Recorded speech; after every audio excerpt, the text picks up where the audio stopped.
Moldova's efforts to align to the EU acquis and EU standards had started earlier in 2014 when Moldova has signed the association agreement, including the deep and comprehensive free trade area with the European Union. And since then, the country has committed itself to align to EU standards. But it became more preeminent since the last years when the war has started in Ukraine. Moldova has applied for the membership to the European Union.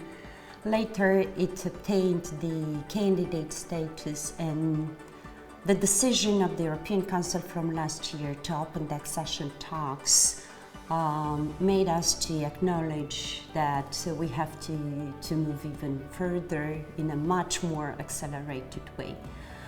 So all these current steps that I mentioned meant for us a clear perspective where our country is heading to, but also a clear perspective towards assuring a better life for our citizens, towards a better governance based on consolidated democratic institutions and rule of law. But also it was a clear sign that we are on the right track with our ambitious reform agenda to build a modern European state.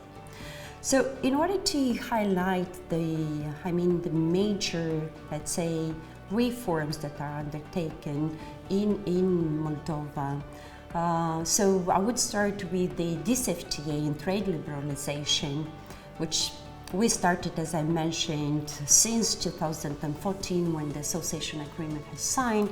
So far, we managed to have full trade liberalization with the European Union. Currently, EU is our major and main trading partner, accounting for more than 68% of our total exports and around 42% of our total imports. That's very important for us to understand that the volumes of trade did not also increase, but also contributed to the increase of the quality, because the producers understood that they have to comply with the standards to increase their qualities once they want to benefit of the opportunity selling their goods on the internal market, which is a huge market, a market with a lot of opportunities for us. And we are still working towards, reaping all the opportunities to benefit out of it.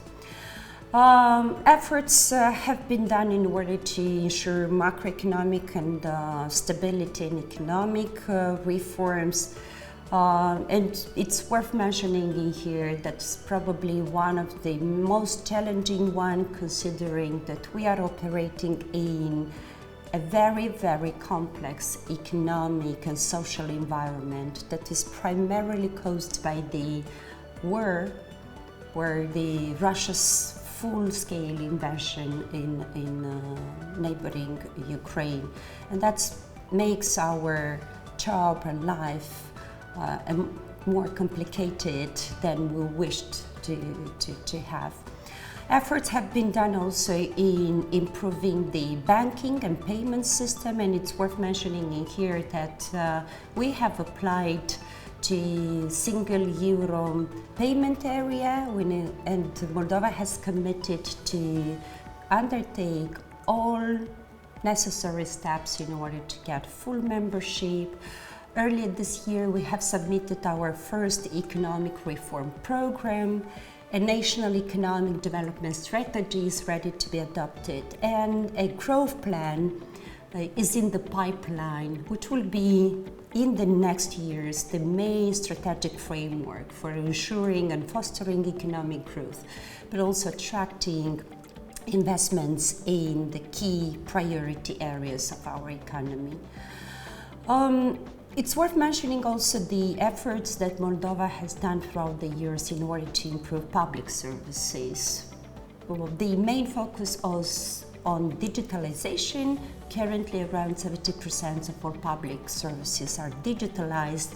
This is a way to not only to increase the efficiency, to lower the costs, and to increase the speed of delivering the services, but also a very efficient tool to prevent corruption in the relation between the state on the one hand and citizens and businesses on the other hand. Speaking about corruption, it's worth mentioning that Moldova has undertaken important headway in improving or tackling the de-oligarchization.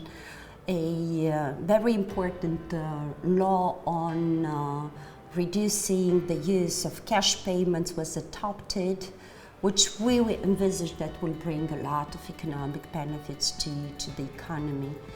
And it is crucial and essential to mention the efforts that we have done and the important headways we registered in reforming the judicial system, which is probably the most complex of our reform endeavors, considering the resistance that comes from inside the system.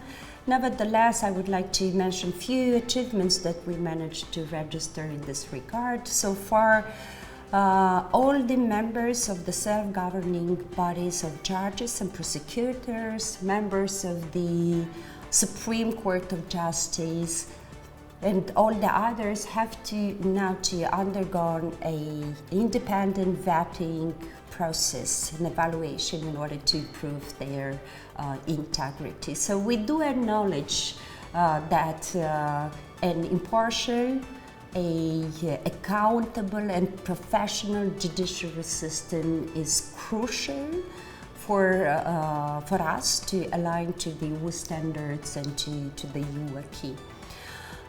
So to keep the stories short, I would like to say that, metaphorically speaking, there are construction sites on all policy areas, and we are committed to pursue this and to continue with the same commitment in order to make sure that the national desire of our nation to become EU member will happen very soon.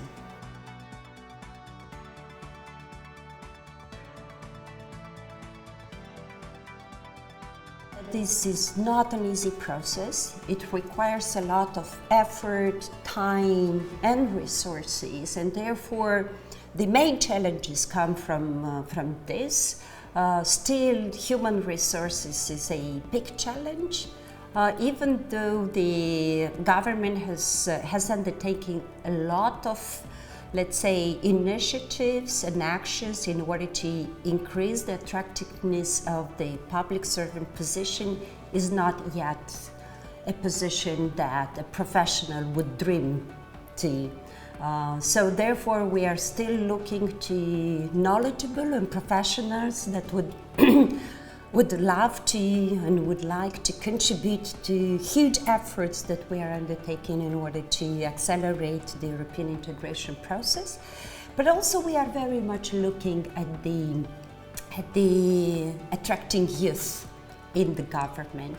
So besides increasing the salaries, because last year the government adopted a new law increasing the salaries of the public servant positions, a paid internship program for youth was launched last year, so it proved to be a success, and this year we continue and leverage and extend the number of the internship positions that we offer for youth.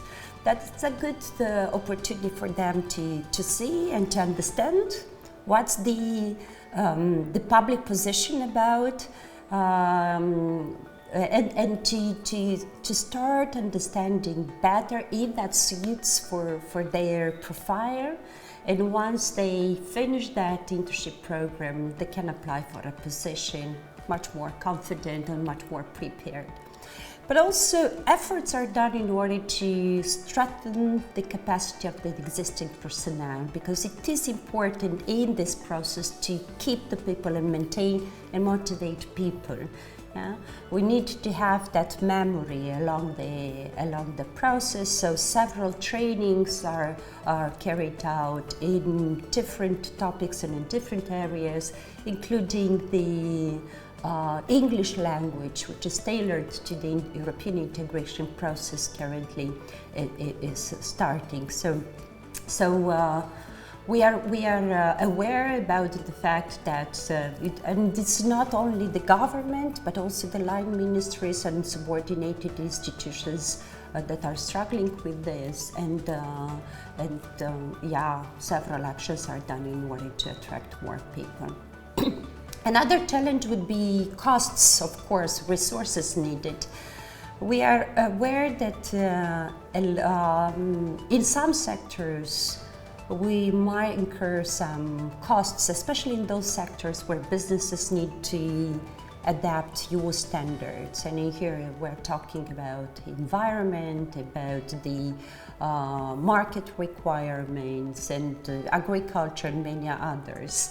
But yet the message that we are trying as government to convey to all the stakeholders, especially to businesses, is that they have to treat and see these costs as investments in a future that would bring us many more benefits that would for sure prevail these short-term inconveniences.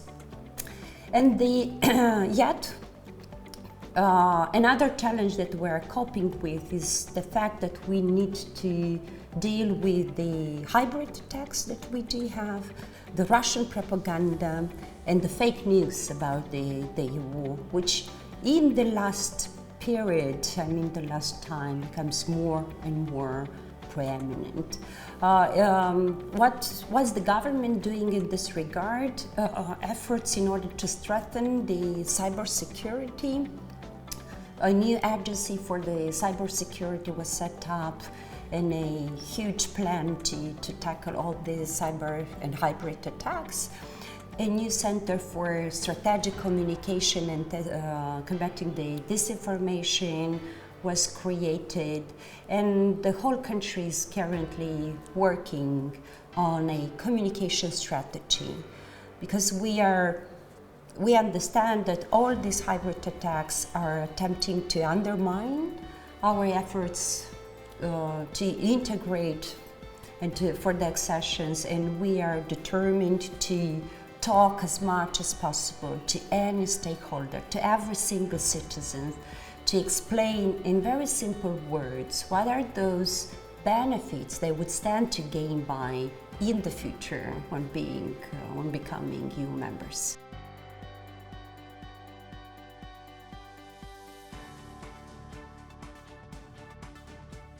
For the public servants, it helps us to bolster our knowledge and enhance the skills about the negotiation methodology. What are the steps of the accession and negotiations?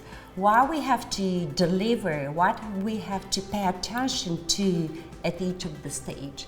And it's probably the most important thing in here is that besides professors from College of Europe, they have invited the experts, former chief negotiators, or deputy chief negotiators, or key experts that were involved in the negotiation process of the current EU member countries, but also the ones that are currently in the accession process and they're following the new methodology, the new negotiation methodology. And for us, it's very important not only to gain theoretical skills, but also practical insights of these countries, how they manage to go through, what are the lessons they have learned in this process and they are sharing with us. And that's of crucially important for us because, as I've mentioned before, accession requires a lot of efforts. Yeah? But in order to make the most of use and to make this process smoother we need knowledgeable people. And therefore enhancing the skills, building the capacity, or strengthening the knowledges and capacities of people involved in the accession process is crucial. Another thing that I want to mention is that we do very much appreciate that this training program was open for the civil society representatives, as they do have a dedicated role in the process of accession. We have invited representatives and experts from the civil society to join our working groups that we have created at home, to work hand in hand with the civil servants to ensure the quality check of all the deliverables that we do produce in the working groups, and later on has to be submitted to European Commission. And therefore, building their knowledge and their capacities is also very, very crucial.